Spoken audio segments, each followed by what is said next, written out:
the Democratic Republic of Sports.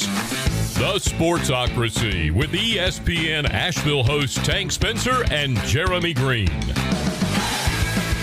Welcome into the Sportsocracy. I'm Tank Spencer, and he's not Jeremy Greene. Ron George filling in this morning for Jeremy Greene, who's on vacation, sipping Wicked Weed beers on the beach in his mullet.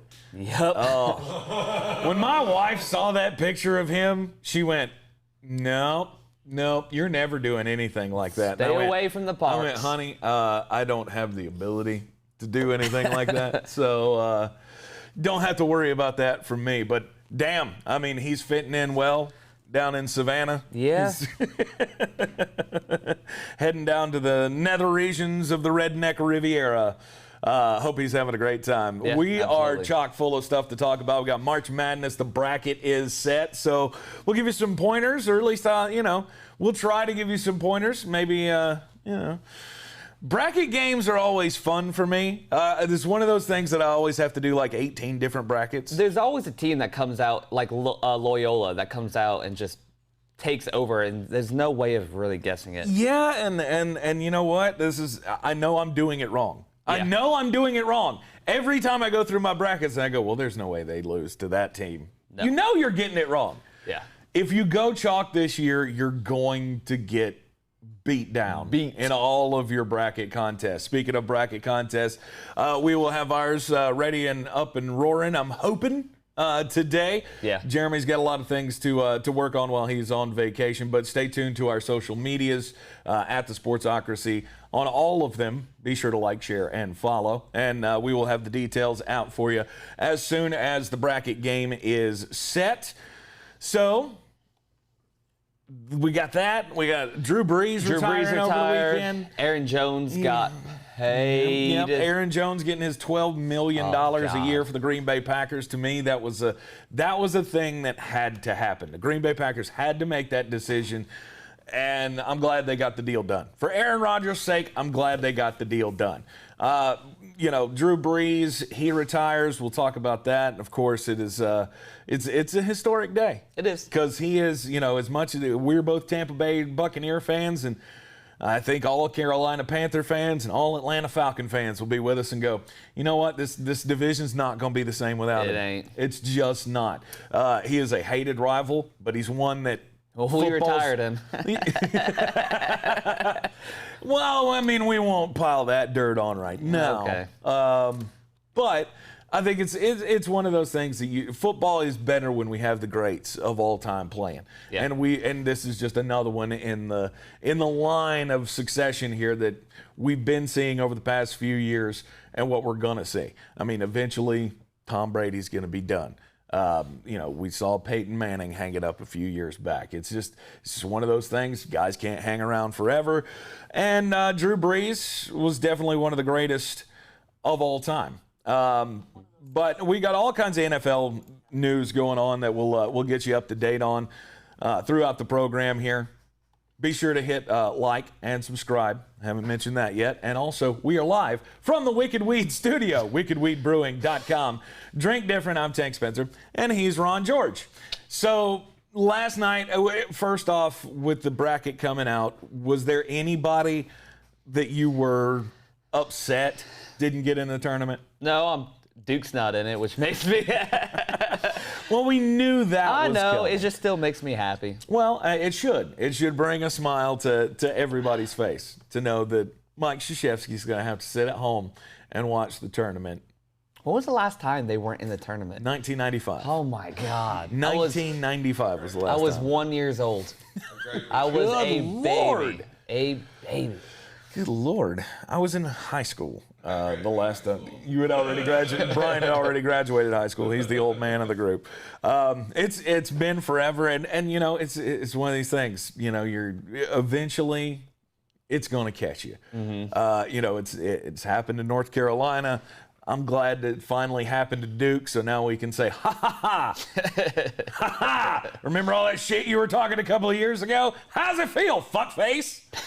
Sorry. I got a lot of anger Angst built up up there. inside of me. For Duke fans mostly. Yeah. For Duke, I reserve my best hate for Duke fans because that's just It's just the way it is. Gonzaga gets the number 1 overall seed. Not a shocker. Nobody's shocked by that. Here's the thing. There are so many great storylines with this tournament. Duke being out of it hadn't even really crossed my mind until Jerron said it, and now it's the only thing I can think about. Mm-hmm. Let's just marinate on this for a second.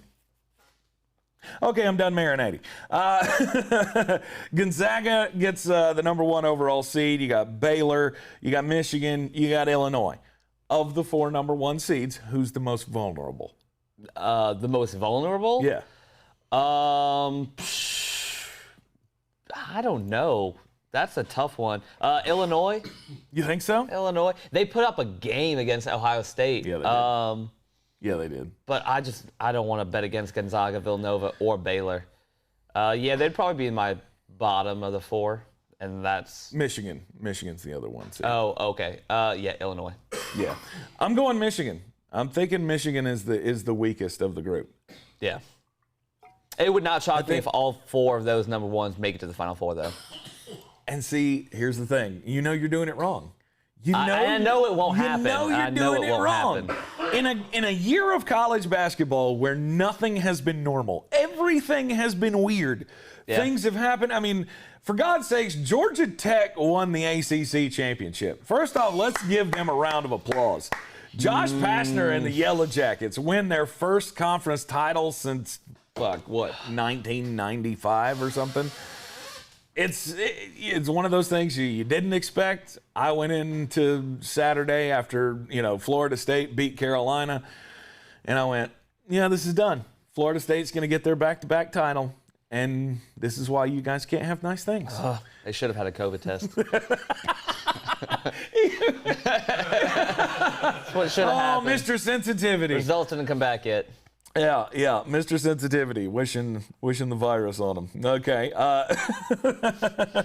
but I mean, these things happen. It's March. Things are crazy.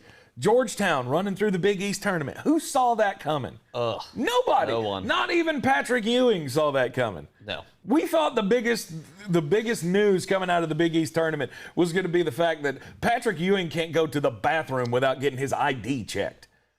But no. Yeah, I mean, maybe that was a motivator for his team. Maybe. I don't know. He's like, look at the disrespect. They don't even respect me as your head coach. And here we go. And they ran through and beat Villanova, Marquette, Villanova, Seton Hall, and Creighton, I think, was the route that they took. And nobody saw that coming. No. And now this is a team that you're going, maybe they got something for the first round of the NCAA tournament. But beyond that, you can't trust them. Because they're going up against Colorado in the first round, and Colorado seems to be like the darling of everybody. Yep. I don't understand it. Well, they shoot threes like nobody's business. Yeah, I get that. And they're the best free throw shooting team in the country. I get it. Okay, those things matter. The games are won and lost at the charity stripe. I understand that. Yep. But you can shoot free throws. Other than that, I've seen nothing in any of the footage that I've seen of Colorado basketball. Because trust me, I'm not staying up in the middle of the night to watch Colorado basketball. Just not happening. Bill Walton can't even sell me on Colorado basketball. I'm sorry. But I don't know. I look at that and go, that's a 12-5 matchup that might be kind of spicy. Maybe Georgetown's got one more left in them to pull the upset. Maybe. I want to see Florida State, Colorado, though. Kind of want to see it. Why? But that's the thing. Why? Why do we care about Colorado basketball? Just because you want to be the one to shut everybody up about them? Maybe. I mean, the dark horse of the NCAA tournament, Colorado. I've heard it so many times. Right. Don't sleep on this Colorado team. They can shoot free throws really well. Yay! You can shoot free throws. It's a good thing, though. I mean, there are a lot of teams in college basketball that can't shoot free throws for shit. So it does matter. Like I say, games are won and lost there. And if it comes down to a close game, I get it. I want the better free throw shooting team. Yeah. Because it gets down to a close game. Where's that game going to be won? On the line. On the line. you're going to seal every win on the line as long as it stays close. And, you know, it worked for Colorado in the Pac-12, but again, it worked for Colorado in the Pac-12. That's That's very true. I can't give I don't give much credence to anybody out of the Pac-12. USC with Evan Mobley, just because he's a fantastic basketball player, and they're the only team that I could see winning a couple of games from the Pac-12 in the NCAA tournament. Absolutely. But that's just me. We have a chance this year to see something that we haven't seen since 1976. You're going to keep hearing this over and over and over again. No team has completed the perfect season, the undefeated season, since Bobby Knight in Indiana in 1976. Yep. It hasn't gone well for teams that gone into the tournament that are undefeated. It's happened 4 times since 1979. 4 times. Really? Teams have gone into the tournament undefeated. Kentucky did it in 2015. They made the Final Four. And then they lost. 2014, Wichita State, they lost in the second round, who had that one? I had that one. Yeah. I had that one. I knew that shit was coming immediately. Woohoo! We went undefeated in the fucking, I don't even know what conference they're in anymore. Nah, I can't remember. It's one of the mid-major conferences. But, I mean, Gonzaga's always been that team for me as well. Gonzaga's always been the team that they go in, they're, one loss, 2 losses on the season, they're a number 1 seed, and you go, yep, that's the first one's going to lose. There it is. Absolutely. And I give credit to Mark Few because now he's the one guy I'm looking at and I'm going, you know what? All of these teams, or at least both of the teams that have happened, because I was a little young for UNLV in 1991. Yeah. I wasn't making bracket prognostications at 7 years old. So that was early for me. But these other 2 teams, when they were undefeated, I went, yeah, that's not going to work. That's not going to work. That's not going to work. Illinois. I was hoping Illinois was going to bust through their conference tournament in 2005. Yeah. I was looking forward to that because Carolina was the number 1 team in the country. Illinois was the number 2 team in the country. They were going back and forth. And I think Illinois was actually number 1 because they were undefeated. Yeah. And then they lost in the conference championship game, and they go in, with 1 loss. Yep. And what happened? They ended up in the national championship game against Carolina. Carolina took care of business. I don't believe in, I've never believed in a undefeated or damn near undefeated team going into the tournament. It's just eventually that loss is going to catch you. Mm-hmm. I don't believe that about Gonzaga, though. I actually believe Gonzaga has the best shot of anybody to complete the undefeated run. There's not another team in the country, in my opinion, that can hang in with Gonzaga to the finish. So good. I'm looking at who they could potentially play to go. They've beaten them all. Yeah, I know. They've beaten them all. The 3 biggest seeds in their bracket, so they're in the West bracket. Yep. They've already beaten Iowa. They've already beaten Kansas. They've already beaten Virginia.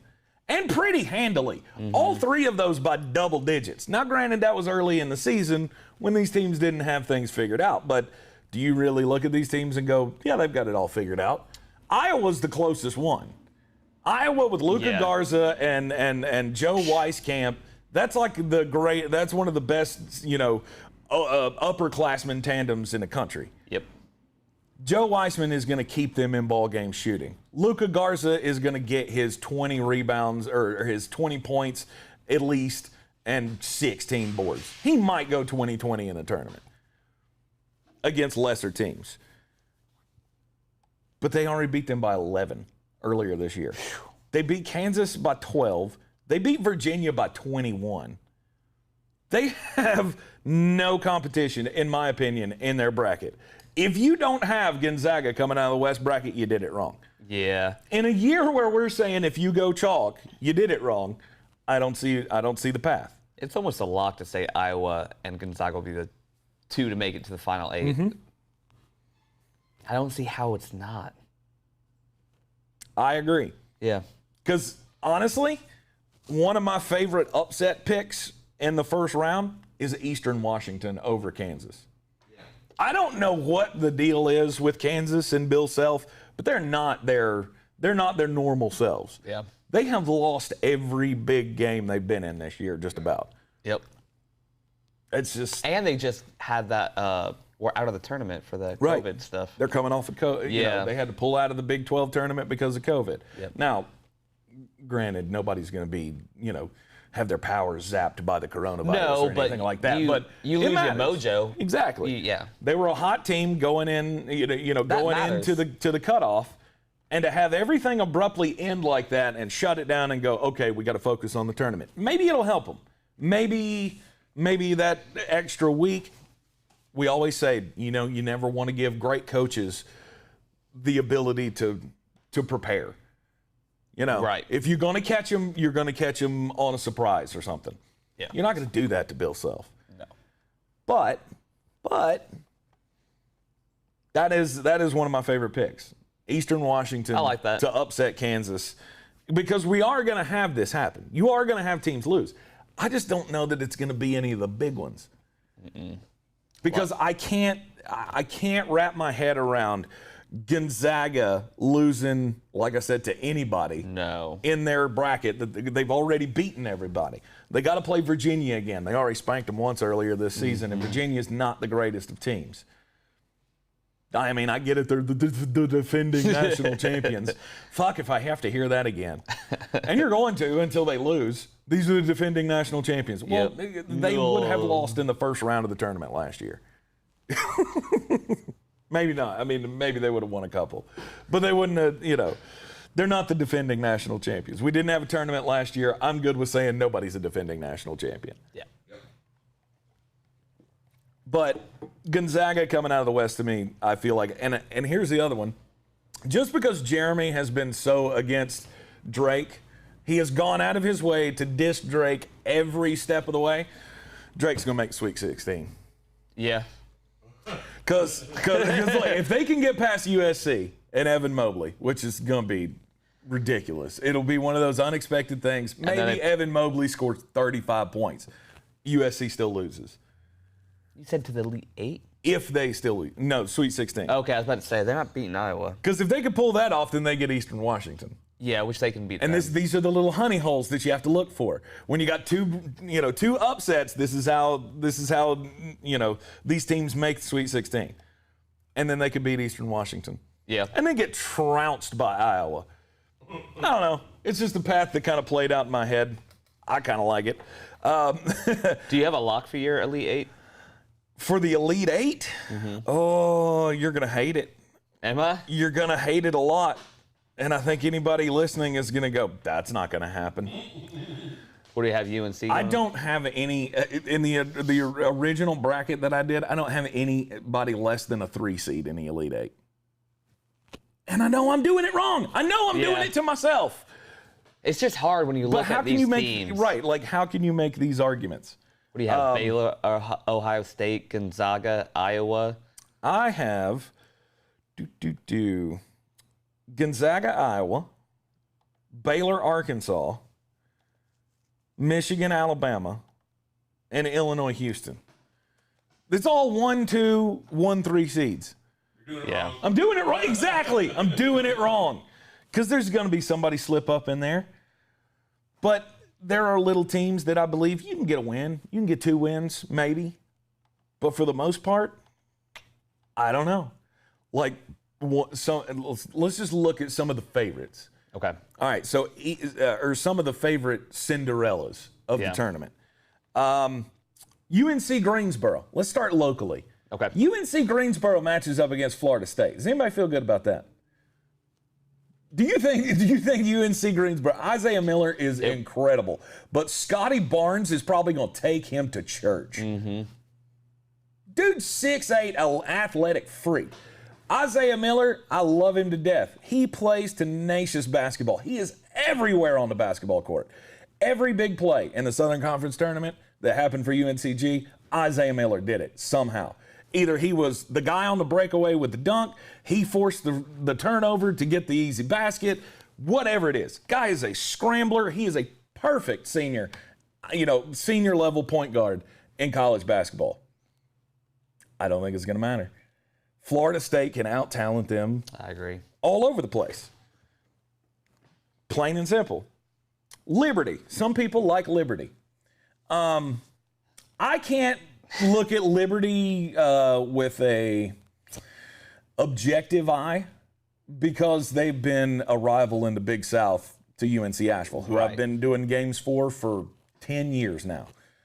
We hate Liberty with a passion because they've always had money and they've always thought they were better than everybody else. All right, that may be true in football. They're doing a hell of a job in football. Give them all the credit in the world. I'll root for you till kingdom come. Hugh Freeze, love him to death. That program is on the rise. When it comes to basketball, though, I can't do it. Because what I see when I look at Liberty was they left the Big South to join the A-Sun where there's no competition. Mm-hmm. I mean, they've got Florida, Gulf Coast, and who else? I have no idea who else is in that tournament. You don't know who any of them are. It's a bunch of Stetsons and nobody cares. Right. But they roll through the conference. Everybody's like, oh, that's a good basketball team. Yeah, they're a good basketball team. Do you think that they're going to be able to go in and beat Cade Cunningham and Oklahoma State? No. No! I don't know why anyone would think that. I'm saying, it would have been cool if they'd have matched up against Oregon State or San Tennessee. Diego State. If they'd have been an 11 seed and they'd have got San Diego State, I'm all in. Liberty. Let's take them to the next round. Yeah. But they got a tough draw. Yeah. You got Cade Cunningham, who's probably going to be the number 1 pick in the NBA draft. He's not number 1. He's going to be number 2. Yeah. He is one of the best all-around freshman basketball players I've ever seen.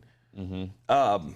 Jeremy would say he doesn't play enough defense for him probably, but I don't care. He's an unbelievable talent, and they've got other guys on that team too. Avery Anderson, I think, is the kid's name that scored like 35 points the other night to carry them when Cade didn't have a good night. They've got a lot of guys that can just rotate on this team, and they can step up because, Cade's more than likely going to get his. He's probably going to get 25 points a night. But if he doesn't, you still have other pieces on that team that can come in. So I don't think Liberty's a threat. Do you think the Midwest is the most competitive out of the 4? Because I do. Come together the most equal. Like, I'm looking at these matchups. Though I have trouble picking the Midwest compared to the East, compared to the Southwest. I feel like it's pretty much locked in for Gonzaga, pretty much. I like Baylor, I like Villanova, Ohio State. But I'm looking at Midwest. Illinois is good. Georgia Tech's good. They just won. Oklahoma State's good. Syracuse is good. Clemson, like that right there is where I struggle the most. I don't want you to get Brian's head too big. Syracuse isn't good. No, Syracuse I think they'll beat San Diego State. I don't think they're getting past West Virginia though. Yeah, No. I don't think they get. No. Not a chance. But that's the one I struggle Because the most the one thing, there are certain teams that you don't bet against. Right. In March. You just don't do it. For the most part, there are certain teams who are not going to let you down in March. Right. And as much as it hurts my soul to say, most of the time, it's going to be a team coached by Jim Boeheim. Right? Yeah. They might not win at all, but they make deep runs, especially when they're not supposed to. Let's see. Last time they made the tournament, they were in the first 4, I believe. Yeah. And they went to the Sweet 16.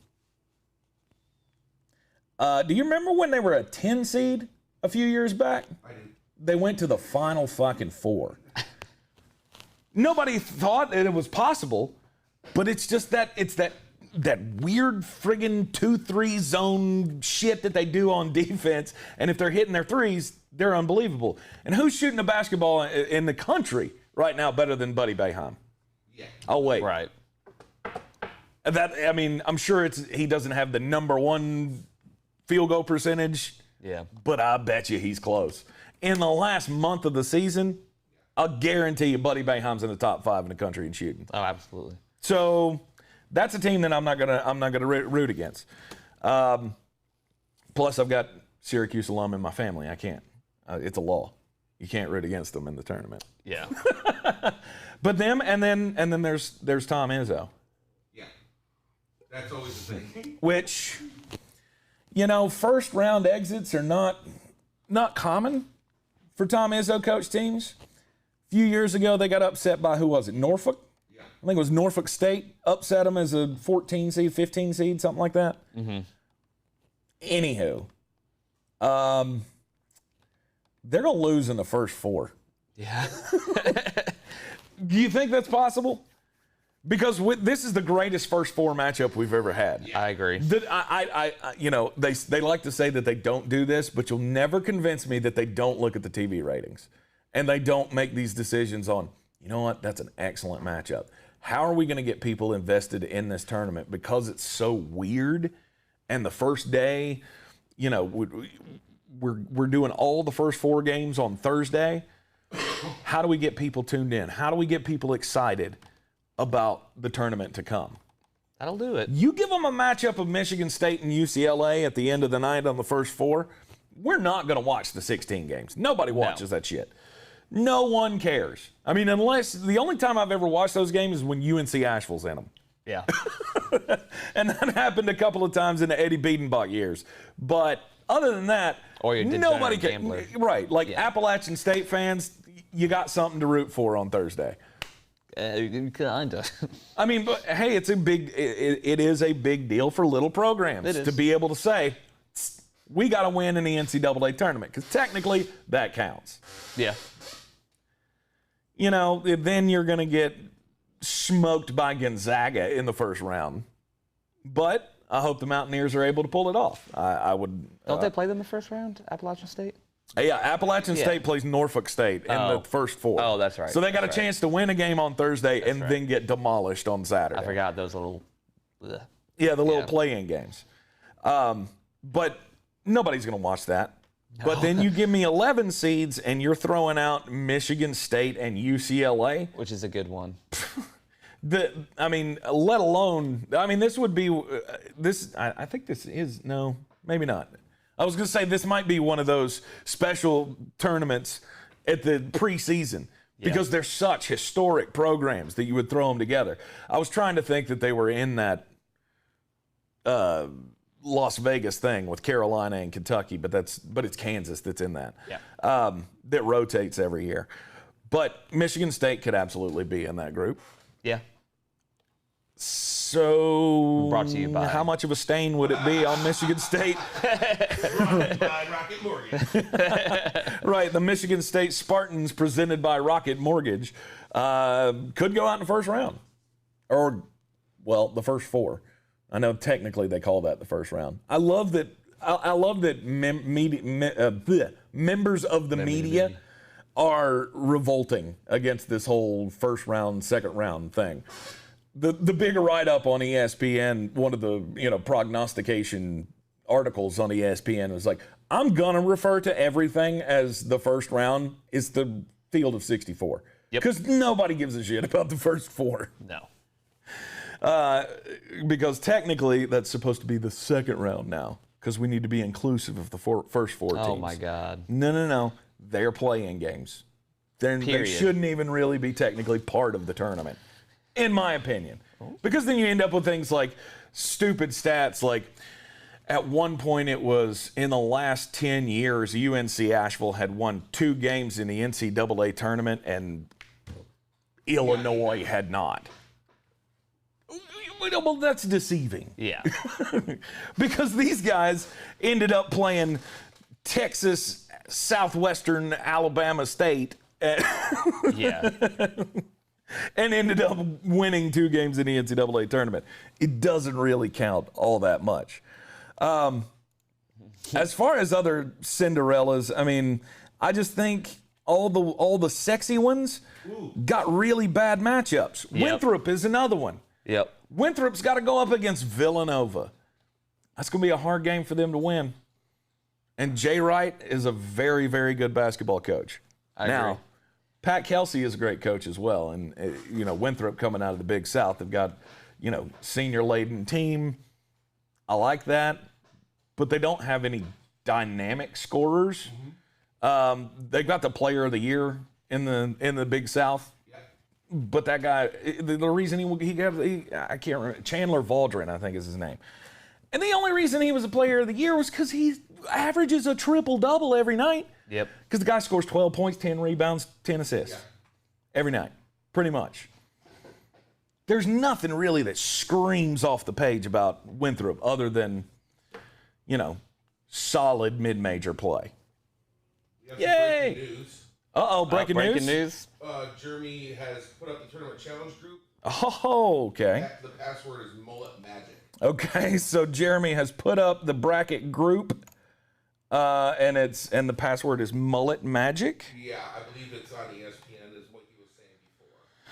All right, let's see here. Let me see if I've got the same information. That's what I was thinking too. Winston got signed for $160 million. Nothing would make me happier. Because why not? Why not? We'll have more tournament coverage coming up throughout the week. Everything kicks off on Thursday, so we got a lot of time to digest all of this. We have to get to Drew Brees. Yep. Drew Brees retiring was one of the biggest stories of the weekend. I was not shocked that the NFL made sure that this happened on Selection Sunday. Yep. Really? The one day where another sport is finally getting some air in the NFL blanket that covers all media?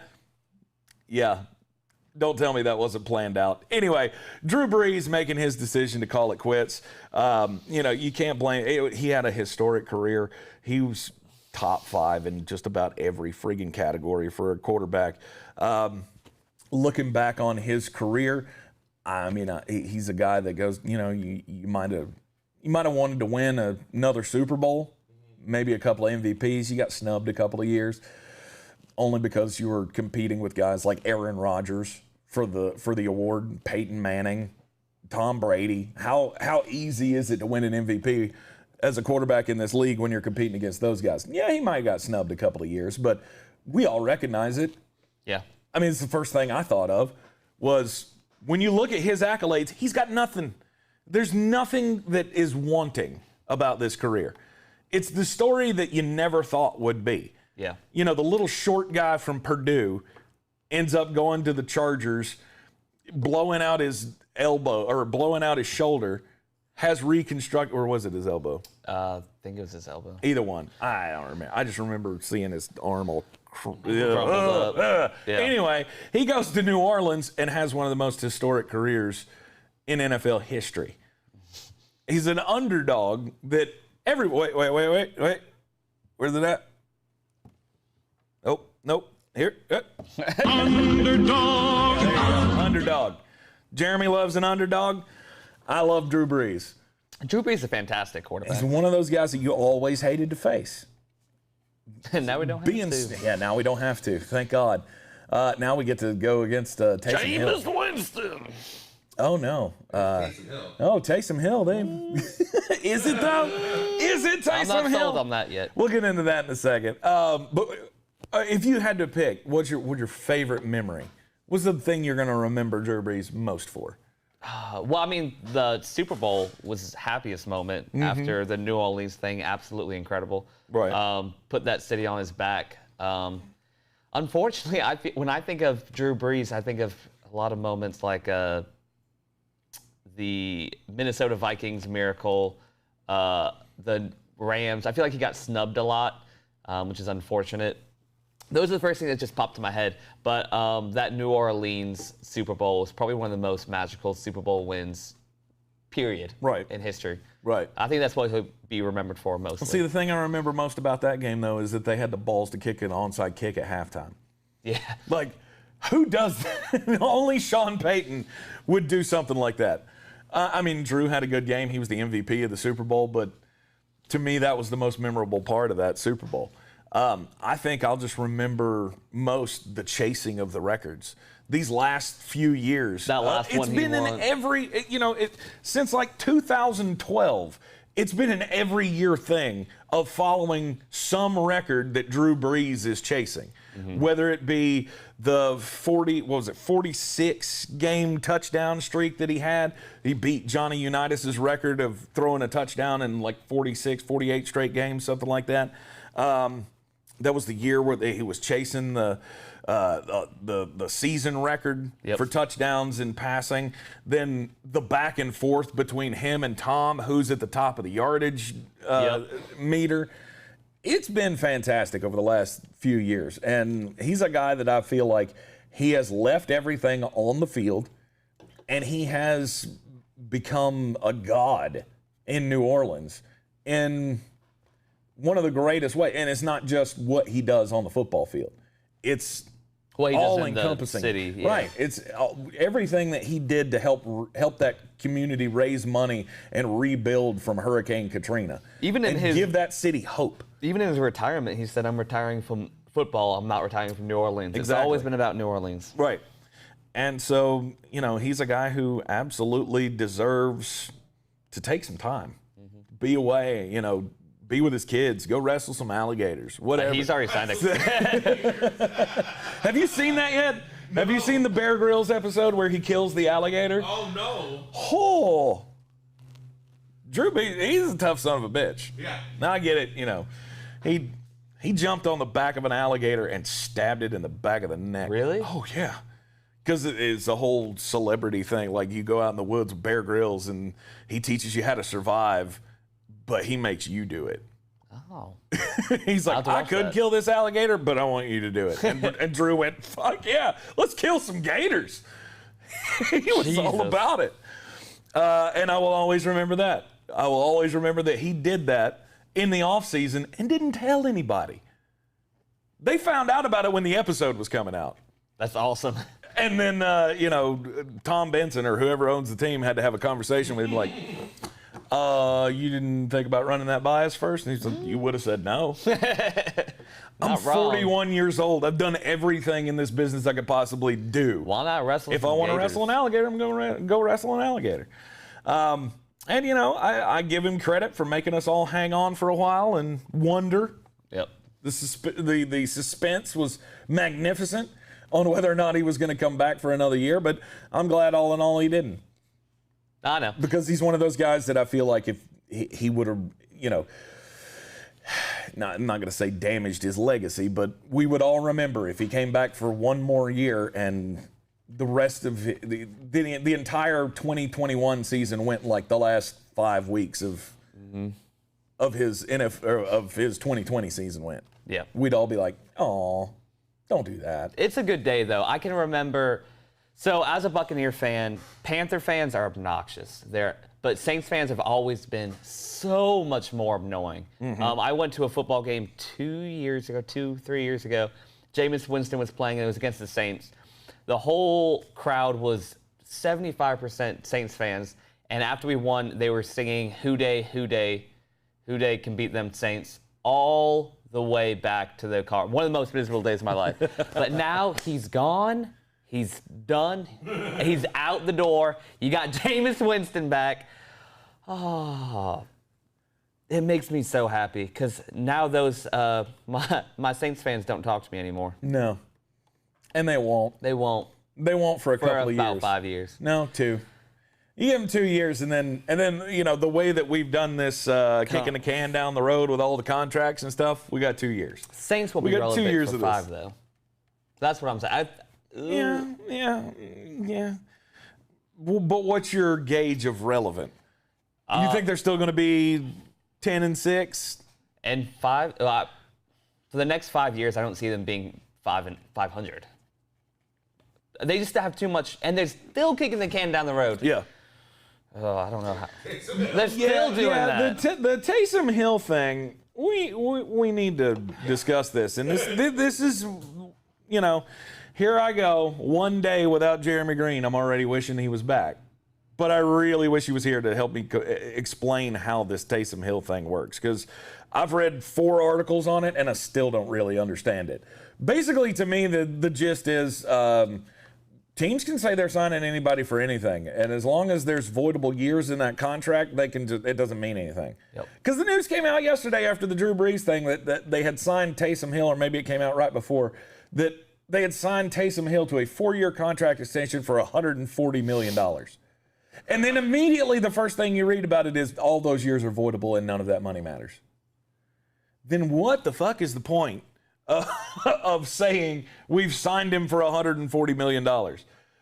I don't know if that's how the money had to be structured to kick this year's cap hit to next year, but apparently the $7 million that they saved this year on the cap by restructuring will be due next year. All of this 4-year contract extension is voidable, and they could get out of this deal for $7 million next year. Now, maybe I'm wrong on that, but that's apparently how I understand it, which basically means contract announcements don't mean shit anymore. No. And to me, it's like the New Orleans Saints is just going, yeah, this is how big of a joke the NFL money-moving machine can be. Because we can announce that we're signing a guy for 4 years, $140 million, and not have to pay any of it. Yep. I don't understand. It's gymnastics. People are getting smart with money. Is this Jeremy in the comments? Yeah. He's under the sports document. Okay, so he says it was a bullshit deal that he'll never see anything from. It allowed them to extend his bonus money to next year. Okay, Yeah. so I think I'm getting that right. Yeah. The money doesn't matter. It was a bullshit thing to grab a headline and just go, "Yep, this is our fake contract that we're going to give him so we can move $7 million to next year." He doesn't even have to be on this team next year, but they will still owe him that $7 million. Now they save it this year, which is another, hell. Let's check the tote Over the board, cap. shall we? What's the? I thought I had it pulled up on my computer here. Yeah, the over the cap number now for the New Orleans Saints. They were sitting at like $70 million over the cap. When this whole thing started. I think last time I checked it, they were down to 16. So this takes them to like 9. It still says they're over $8 million. Over 80? Over $8 million. Oh, 8 million. Okay, yeah. See, that makes about right. Yeah. So they're working their way back to being cap. What's the word I'm Relevant? looking for? Relevant. No, compliant. That was the word I was looking for. To being cap compliant for this year. I still see this as a Jameis Winston thing. I do too. Jameis Winston's going to be the starting quarterback. I think they're going to do something with Jameis Winston that looks a lot like Cam Newton. He's going to do a 1-year deal with like $4 or $5 million guaranteed, with incentives up to like 13, 14 million. I very, very much likely see that happening. I don't see them. Do you think Taysom Hill will be the starting quarterback for the New Orleans Saints? Yeah, I think he's the best option that they have. They saw what Taysom Hill could do for them last year, and nobody felt good about that, I don't believe. I feel like they could still use him at what? They'll absolutely use him. Yeah. But I don't, they'll still use him as his gimmicky little Toy. gadget plays, But I don't see him getting real run at quarterback next year. Yeah. I mean, would they dare play the little game of Jameis comes in on passing downs? That'd be idiotic. Yeah. I think Sean Payton's smarter than that. And I don't know if this past year was like Jameis Winston is Aaron Brooks 2.0. Alex Sanner. Bam. Bam. I like that. But Jameis comes in. He threw the touchdown pass in was that the season finale? Yeah. Against the Tampa Bay Buccaneers, and it was just like the extra little dagger, but it made everybody go. Oh, He's still got an arm. Maybe Jameis has got some left. I have no doubt that he's got something left. Jameis Winston's very good at throwing to people that are wide open. Yes, he is. That's about Even it. on the defense. Yes. It doesn't matter. If they're wide open, he will hit them. They may not always be wearing the same jersey, but he's going to hit them when they're wide open. Breaking news. Jameis Winston got offered a contract. Jameis Winston's offered by... No, it was intercepted. Taysom Hill got it.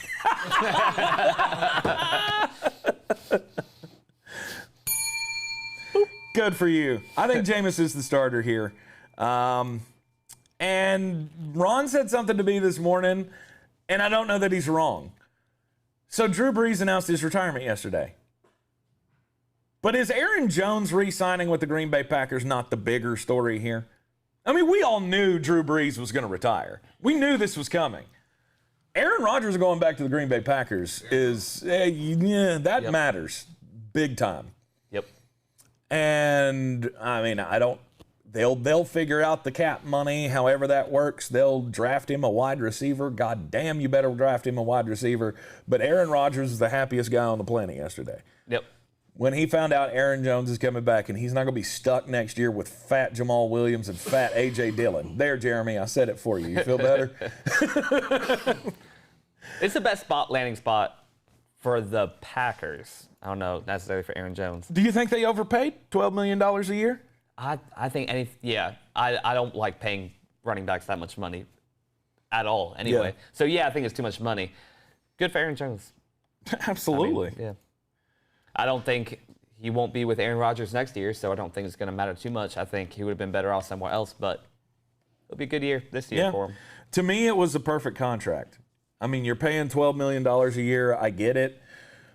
But there's no sign right now to me that Aaron Jones is slowing down. And I think that he's multiple enough that he's not going to be, he's not going to wear down like most running backs would, in my opinion, just because he catches a lot of passes. What did he catch, 49 balls last year? Yeah. I mean, he's a guy to me that this was the perfect time to give him this kind of contract. You got a 4-year deal, $12 million a year. He's 26 years old. He'll be 30 years old by the time this deal's up. To me, it was a no-brainer. And I fully understand now why they didn't franchise tag him. Because Aaron wanted more money. Because the franchise tag was going to be $8 million. And to me, that screamed, we got to do this. This is the cheapest way we can get him.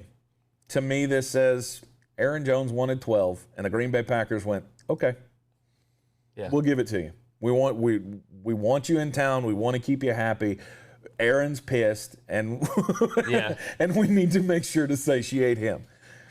I think it was the perfect contract. Maybe you overpaid a little bit, but by how much? Compared to what you're going to get out of him for the next few years. Yeah, I would have. Here's the problem. If they're not able to satiate Aaron Rodgers and extend him into the future, if they're really stuck on this whole Jordan Love's going to take over in 2 years thing, then I kind of get concerned for Aaron Jones. Yeah, which I think is what's going to happen. I don't see Aaron Rodgers in Green Bay next year. Next year? Next year, yeah. This year he's locked in, but I don't think next year he'll be. Right. It depends. I mean, they can make it would, I'm not going to say it would make sense because it doesn't ever make sense in my mind to trade a guy like this. But if you're not going to sign him, then I guess it would make sense. But get something out of him before the re-sign comes up. Yep. And next year, it's going to be a very palatable move for them to do. Yep. To be able to move on to Jordan Love next offseason. Yep. So we'll get one more year at least. In that sense, I don't really like it for Aaron Rodgers, but there again, they don't draft a wide receiver, he's definitely going. Maybe he go. Well, I mean, we haven't seen Jordan Love yet, and Jordan Love comes on the field. Maybe that could be a good thing. Aaron Jones takes over, the star role in the offense. Maybe they got a good receiver to build on. Yeah, it's a good building block for Jordan Love. So maybe this is another sign that we will be moving on from Aaron Rodgers in the near future. Yeah, I think it's going to happen. You think he's going to wind up in San Francisco? Ooh, I don't know. If you do, I don't know. Maybe I don't really see a spot for him right now. I'll have to wait till next year. I don't see him in Green Bay. Mm-hmm. Yeah, the contract is definitely not unreasonable. No. For Aaron Rodgers. It did it again. Aaron The other Jones. Aaron. Yeah. Aaron That's Jones. confusing. He only has 651 career carries, so it's not like he's got the tread on him, Right. Yeah, he's got a lot of touches, but they're mixed touches. Yeah. He's caught a lot of balls. He hasn't run a lot. They've had a spell back that they've used a lot in Jamal Williams, and he has been banged up. Mm-hmm. So, Aaron Jones at $12 million, I'm in on that deal. The Houston Texans pulled a trade over the weekend. With that linebacker trade? It's not the one, not that one, not that. When I saw breaking news come up on my phone, Houston Texans have traded. I just had to click on it Yep. to find out what happened. Bernardrick McKinney's going to Miami. which is a move that makes total sense for me. After they let Kyle Van Noy go, this is a guy. I have liked Bernardrick McKinney, for a few years with the Houston Texans. I think he's going to be he'll be a good replacement on that team for Kyle Van Noy. Mm-hmm. And then Miami's sending Shaq Lawson, which, okay, cool, easy peasy. We dropped it. We'll send you a 6. You send us a 7. We'll swap these players and make it all even. Kevin Zeitler being signed by the Baltimore Ravens. 3-year deal, $22.5 million.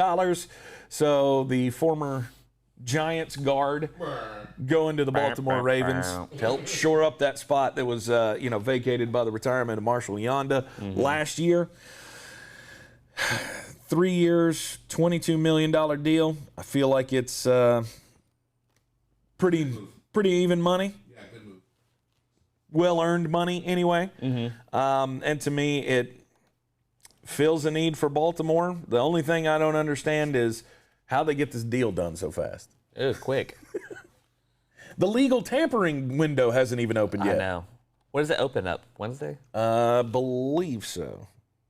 It might be today. It might be today. I think it's today, actually. I think it's today because the league year starts on Thursday. So we had a lot of movement over the weekend in the NFL, and to me, I didn't have a problem with any of them. They were all good moves. Yep. in my thought, how many brackets will you do for March Madness? Do you have a tradition around March Madness? I prefer to do survivor pools where I pick one team, can't pick it the next week.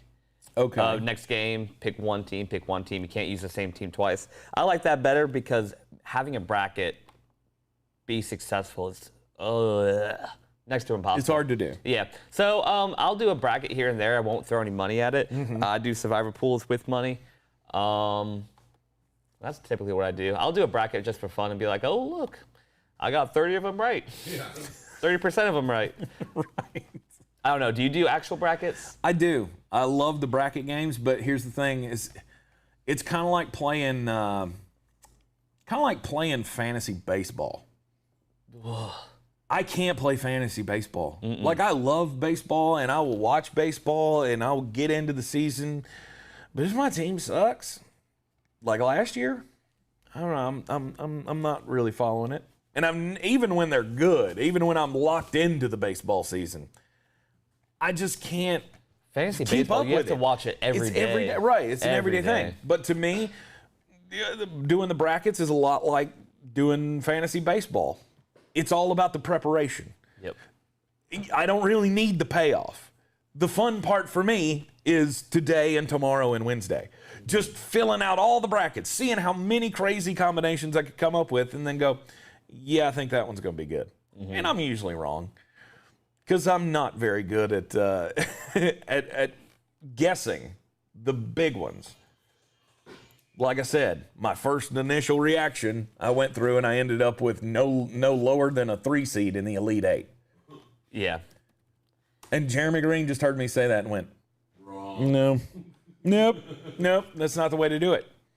And I like to bet on them. Like, I like to watch the spreads. I'm like, oh, by the spread, that's a dumb fantastic. spread. Yeah. I love doing that. But I'm poor and I don't use real money. So it's just kind of keeping track. Like, yeah, I'll take it, Yeah, Gonzaga minus 16. Yeah, that Screw sounds it. good. That looks great. To me, it's all about filling out the brackets and just, because you're going to lose. Because you can have all the knowledge in the world, and I'm not saying I have all the knowledge in the world, but I feel like I'm pretty boned up on what's going on around college basketball, and I'll get into these pools, and the friggin' secretary will win it. Yeah. Because she was picking which mascot would win in a fight. No shit. The year that Georgia Tech made it to the Final Four, I lost to a dude who literally did not watch basketball. Lost it to him because he picked Georgia Tech because he's allergic to bees. Really? Yeah. He's allergic to bees, and so by his thought, bees are the most dangerous thing in the tournament. And he picked Georgia Tech to make it to the national championship game, and he won it because nobody else did. You know they're underdogs to Loyola? They should be. I believe they should be. I mean, I get they just beat Florida State. That's fine. But to me, I don't know. I'm buying into the hype again with Loyola. They're going to get one. Of any team that they could have beaten, Georgia Tech's a pretty good one. Yeah. The only way they would have done better, in my opinion, with their draw is if, let's look at the other 9 seeds. The Bonnies, St. Bonaventure, Missouri, Wisconsin. Yeah, I think they got the most beatable of the 9s. Yeah. I don't know. That one I'm screaming, I'm looking at. I don't know. I mean, how many? What's the spread? 5? 2. 2? Pretty much even. Yeah, that might be worth a pick. Yeah. I don't know. We'll find out. Jeremy will tell us. He'll be getting. Sure I know he'll be drunk he's. on that. I think there's going to be a lot of drunk him. Jeremy this week. He said he's sober right now, but it's 9:45 in the morning. Yeah, it's 9:45 on a Monday. You got him at a good time. I'd be a little concerned. We might need to have some coffee and some stale donuts down in a church. But I'm sure he'll be giving his favorite picks all throughout the weekend. And, of course, we'll all be participating in the bracket game as well. So we're going to have a lot of fun with that. To me, it's all about building your bracket. Go with your gut. That's what, I know my gut's got shit for brains, but I got to go with it. That's right. and for me, in a year where everybody says, if you go in chalk, you're doing it wrong, okay. But you're going to have a hard time convincing me on a lot of these double-digit seeds. There are some that I can say, yep, they'll win a game. Yeah. But other than that, when you're going to match them up against, an Arkansas or an Ohio State or teams that I think, they could slip up, but mainly they've slipped up against other good teams. Mm-hmm. They haven't, we haven't seen a lot of teams fall to way lesser competition. Right. I mean, you might make the case for all the Big East teams losing to Georgetown, but that was one of the best stories of the weekend. And Georgetown played out of their minds. They played good, solid basketball, and they were able to pull out a win in the Big East tournament. Mm-hmm. And like I say, they might have a win in them in the tournament, but I doubt it. Same thing with the Pac-12 champion, Oregon State. We hadn't mentioned them yet because it's the Pac-12. Who gives a shit? Right. I mean, at this point, the A-10 is kind of on par with the Pac-12. Mm-hmm. I mean, you can tell me I'm wrong if you want to, but I don't think I'm too far off base on that one. But Oregon State comes through and wins. They get a 12 seed. Congratulations. Who'd they end up drawing? Oh, Tennessee. Good luck. Yeah. Good luck. Never before has it been so weird with big teams being able to lose games, but also, to me, never has it been more clear the top of college basketball as opposed to everybody else. Yeah. And to me, there are about 8 teams that I put head and shoulders above everybody else in college basketball. Now, there are 3 of them that are way higher than everybody else, and that's Gonzaga. I've changed on Michigan. Yeah. I've now replaced Michigan with Illinois. I'm a firm believer in Ayo Dosunmu and Kofi Cockburn. Those guys are going to go real far in this tournament. I've got them in the national championship game against Gonzaga. Heard. It's the only, to me, it makes all the sense in the world. And I think it'll be one of the greatest national championship games we've seen because these are 2 teams that can do it all. They can play defense, they can shoot, they're athletic and get up and down the floor.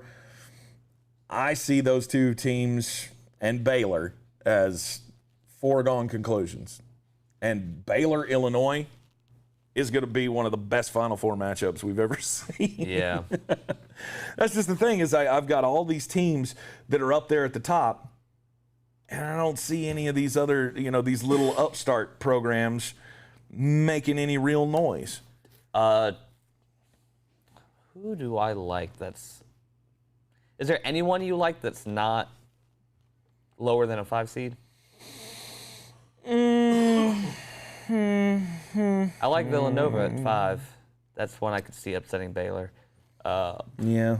No, not really. Yeah, I don't know. I mean, I've got a couple of double-digit seeds in my initial bracket winning games. I mean, Maryland's a pretty good team. Yeah, I was about to say, I like Maryland. Maryland could put a scare into Alabama in the second round, but that's not one I'm willing to bet my house on. No. Syracuse against West Virginia. That's going to be a really weird game, but I feel like West Virginia's going to spank them. Win that game, yeah, pretty handily. Yeah, Syracuse will get one win. I think they'll beat San Diego State. Mm-hmm. There you go. That's about it. Drake. Drake is the Cinderella for me right now. If anything, just to show Jeremy Greene that they're not right. Since he dogged them all year long because they hadn't played anybody, and I get it, but I mean, I like your East Washington pick. At least making it East Washington for one win. East Washington for one win, and then one of two things happens: either they have a really close game in the second round with Drake, and one of those teams is going to end up going to the next round, or they're going to get demolished by USC. Yeah, they'll get spanked. So it's the only team I could see possibly winning 2 games. Virginia Tech's a scary team as a 10 seed to me. Yeah, then they got to play Ohio State if they win, though. Mm-hmm. Which I don't see. That's what I'm saying. Obviously, the deeper you get into the tournament, the tougher the road gets. But I'm not seeing any big Cinderellas this year. Maybe I'm wrong about that, but I think this could be one of the chalkiest years to remember just because the top teams are so good. So good. That's just me. We'll have all your coverage right here in the Sportsocracy throughout the week. Be sure to like and subscribe to the channel. I'm Tank Spencer. He's Ron George. And we're going to do some hockey picks coming up tonight. So be tuned in for Bet Your House. This dude picks hockey games unbelievably well. What was your record? I had a 3-game losing streak of the weekend, but I think before that I was 34-5. 34-5. All right, so, I mean, you may not bet hockey, but if you like money, you may want to tune in for Bet Your House. We'll be putting that out right here on the channel later today. Be sure to subscribe so you'll know every time our new content comes up. I'm Tank Spencer. He's Ron George. Like and subscribe. And we're live from the Wicked Weed studio, wickedweedbrewing.com. Go online today. Make your order. Wicked Weed Brewing. Drink different.